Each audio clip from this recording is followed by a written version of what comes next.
नमस्कार, मेरे इस YouTube चैनल पर आप सभी का हार्दिक स्वागत है, अभिनंदन है। मैं हूं doctor Vrinda Singh, associate professor home science, government girls college Nagaur. आज मैं आपको विटामिन के बारे में बताऊंगी। This vitamin is very very important for all examinations. चाहे आप टीजीटी देने जा रहे हो, नेट देने जा रहे हो, लेक्चरशिप देने जा रहे हो, यूजीसी का नेट देने जा रहे हो, अथवा कोई भी कॉम्पिटिटिव एग्जामिनेशन देने जा रहे हो, तो विटामिन तो एक ऐसा चैप्टर है जिस चैप्टर में आपको तैयारी जरूरी है। और सभी विटामिन के बारे में, चाहे विटामिन वसा घुलनशील हो या जल घुलनशील विटामिन हो। कई बच्चे हमें लिखते हैं कि मैडम आप हमें जो क्वेश्चन कराते हो उसे बोर्ड पर लिखो। माय डियर मेरे प्यारे बच्चों, अगर मैं सारे लिखने लगूंगी और सारा का ऑप्शन देने लगूंगी तो बताओ बेटा कितना टाइम लगेगा ना टाइम। तो मैं जो चीज बोलती हूँ उस चीज को आप ध्यान से सुनो और सबका आंसर मैं डिस्क्रिप्शन बॉक्स में डाल देती हूँ। तो आप अपने आंसर को डिस्क्रिप्शन बॉक्स में जा करके ढूंढो और मिला लो। अगर आपको डिस्क्रिप्शन बॉक्स, हो सकता है कई बच्चों को डिस्क्रिप्शन बॉक्स खोलना नहीं आता है, तो अपनी दूसरे दोस्तों से पूछो कि भाई डिस्क्रिप्शन बॉक्स में कैसे जा सकते हैं। हमें भी बहुत कुछ नहीं आता है, इसलिए मैं नहीं कर पाती हूँ। और इतने सारे चीज़ों को बेटा मैं आपको बोर्ड पर नहीं करा पाऊंगी। मैं उन्हीं चीज़ों को बोर्ड पर कराती हूँ जो आपके लिए नितांत आवश्यक होता है, जो आपके लिए बहुत जरूरी होता है। उन्हीं चीज़ों को मैं बोर्ड पर लिखती हूँ। और जिन लोगों ने, कुछ बच्चे, हमें बहुत खुशी हुई सुन करके, कुछ बच्चों ने कहा मैडम विटामिन ए मैंने देखा कहीं नहीं था, मेरी वीडियो नहीं मिल पाई। राइट, मैं उस बच्चे को प्रशंसा करती हूँ। उस बच्चे ने पूरी वीडियो को देखा है और मैं आपको बता दूं भूलवश वह वीडियो आगे वाली डेट में चली गई है और पीछे वाली डेट में विटामिन डी चढ़ गया था। सो वो विटामिन भी आपको मिल जाएगा। विटामिन जो मैंने आपको विटामिन की जो नॉर्मल चीज़ें हैं और विटामिन ए के बारे में डिटेल्स आपको सारी सूचनाएं आपको नेक्स्ट वीडियो में मिल जाएगी। जब कभी भी वीडियो आएगा तब देख लीजिएगा। आज मैं पिछली वीडियो में मैंने आपको अब तक जो भी पढ़ा रही हूँ सब वसा घुलनशील विटामिन पढ़ा रही हूँ। वसा घुलनशील विटामिन वो विटामिन जो विटामिन वसा में घुल जाता है, उसी के बारे में हम चर्चा कर रहे हैं। तो अब तक हमने आपको विटामिन डी के बारे में संपूर्ण जानकारी दे दी है। आज मैं आपको विटामिन के बारे में बताऊंगी कि विटामिन के की खोज किसने की है, इसके बारे में थोड़ा जानो। विटामिन क्या होता है? विटामिन के पीले रंग का एक रवादार पदार्थ है, जबकि आपने विटामिन डी का रंग कैसा था ये आपको पता है, मैं नहीं बताऊंगी। सो आप अपने माइंड में रिकॉल करें। ये कैसा विटामिन के है? विटामिन के का रंग होता है पीला। ये विटामिन बी वाटर सॉल्युबल नहीं है, वसा सॉल्युबल है। जैसे कई लोग कहते हैं ना कि मैं कैसे याद करूं, कैसे याद करूं, तो भाई ABCD तो आता है आपको, तो ABCDE और ई के बाद जो भी विटामिन है आपके, ये अब तक जो खोज हुई है वो सब BC को अगर आप निकाल दो तो बाकी जो विटामिन है फैट सॉल्युबल है। आपको इतना याद होना ही चाहिए। चलिए अब विटामिन के बारे में खोज किसने की थी? डायमंड स्टोनहेडर ने 1934 में इन्होंने खोज करी। प्रयास चल रहा था, शोध कर रहे थे, तो इन्होंने देखा कि मिनरल साल्ट्स मुर्गियों को खिलाया, मिनरल साल्ट्स, प्रोटीन, स्टार्च और वसा, और उस समय तक क्या जितने भी एलिमेंट्स थे सबको उसने खिलाया। उसके बावजूद भी देखा कि मुर्गियों के शरीर से आंतरिक रक्तस्राव हो रहा है। आंतरिक रक्तस्राव हो रहा है, ये शोध चल रहे थे। फिर उन्होंने मुर्गी के बच्चों को, चिकन्स जिसको बोलते हैं, उनको सड़ी मछली खिलाया, ल्यूसर्न खिलाया, अल्फा दिया, तो देखा कि उन मुर्गी के बच्चों में जो होना चाहिए आंतरिक रक्तस्राव ये नहीं हुआ, ऑटोमेटिक बंद हो गया। ठीक है, तो ये काम को किसने किया? डैब ने। एग्जामिनेशन में आता है कि विटामिन के की खोज किसने की थी? तो डैब ने एंड स्टोनहेडर ने। ठीक है, तब इसने बताया कि एक अलग विटामिन है जो विटामिन ए से अलग है, डी से अलग है, और इसका नाम उन्होंने दिया फैट सॉल्युबल विटामिन के, कि वसा में घुलनशील जो है वह विटामिन के है। और इसका नाम उन्होंने रक्तस्राव प्रतिरोधक तत्व बताया। अगर परीक्षा में आता है कि रक्तस्राव प्रतिरोधक तत्व कौन सा विटामिन है, तो आपका आंसर विटामिन के होना चाहिए। क्या होना चाहिए? विटामिन के होना चाहिए, रक्तस्राव प्रतिरोधक तत्व है। 1935 में इन्होंने बताया कि यह विटामिन का नाम दिया कोएगुलेशंस और नाम रखा विटामिन के।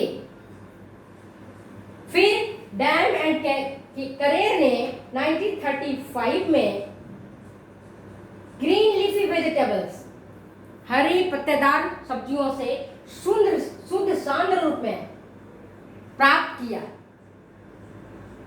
और 1942 में जिसका नाम इन्होंने दिया 1942 में इस विटामिन को की संरचना खोज निकाली डैम एंड करेर ने और इसका नाम दिया vitamin K2। Doge and co-worker ने सड़ी मछलियों से विटामिन खोज निकाला और इसका नाम दिया विटामिन K1 रखा। इसका नाम रखा विटामिन K1। समझ गए बात को? तो अब ये देखते हैं इन चीजों से ज्ञात होता है कि विटामिन के प्रकार हैं, तो ये दो प्रकार के हैं, 2 टाइप्स है विटामिन। एक विटामिन K1 है, दूसरा विटामिन K2 है। D1 vitamin Doge and coworkers ने किया। इन्होंने क्या किया? ग्रीन लीफी वेजिटेबल से इसको निकाला, जिसको कहा गया फाइलोक्विनोन। इसका नाम दिया गया फाइलोक्विनेन।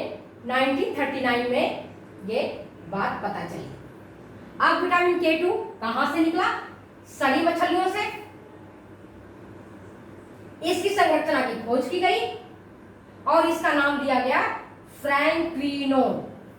क्या नाम दिया गया इसका? फ्रैंक्विनोन। ये देखो फ्रैंक्विनोन, इसका नाम फाइलोक्विनोन और सड़ी गली मछलियों से जो मिला रवि के रूप में जिसको प्राप्त किया गया वो कहलाया फ्रैंक्विनोन। समझ गए? अगर आपको रासायनिक नाम पूछा जाए कि विटामिन K1 का नाम क्या है, कहां से प्राप्त होता है, तो आपका होना चाहिए ग्रीन लीफी वेजिटेबल से ये मिलता है और इसका नाम है फाइलोक्विनोन। और सड़ी मछलियों से मतलब ये हुआ प्राणी जगत। कहां से मिला ये? प्राणी जगत से। ये कहां मिला? वनस्पति जगत से। तो वनस्पति जगत से जो मिला, ऐसे याद कर लो कि पेड़ पौधों से जो जगत से जो प्राप्त हुआ वो कहलाया विटामिन K1 और प्राणी जगत से जो मिला वो कहलाया आपका K2। अब इसका देखो फंक्शन इसका क्या है, क्या कार्य है। तो अब तक हमने इतिहास में इसका देख लिया है कि इसके इतिहास में क्या है कि जब मुर्गियों को कुछ तत्वों से रहित भोज्य पदार्थ खाने को दिया गया, तब उसके शरीर से आंतरिक रक्तस्राव होने लगा। समझ गए बात को? और जब उनको सड़ी गली मछलियां अल्फा और ल्यूसर्न दिया गया तो रुक गई। इसका मतलब है कि कैसे क्या तत्व की कमी थी जिसके कारण उसको आंतरिक रक्तस्राव हो रहा था, और कौन सी तत्व उसको दिया गया जिसके कारण उसको उसका आंतरिक रक्तस्राव बंद हो गया। समझ गए बात? तो उसके फंक्शन क्या थे?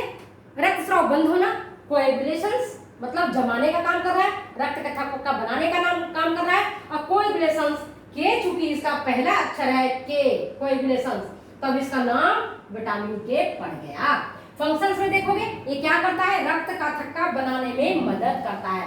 मैंने आपको जब ब्लड कोएगुलेशन के बारे में पढ़ा रहे थे, ब्लड वाले चैप्टर पढ़ा रहे थे, तो आपने देखा होगा मैंने डिटेल्स चर्चा किया हुआ है कि रक्त का थक्का कैसे बनता है।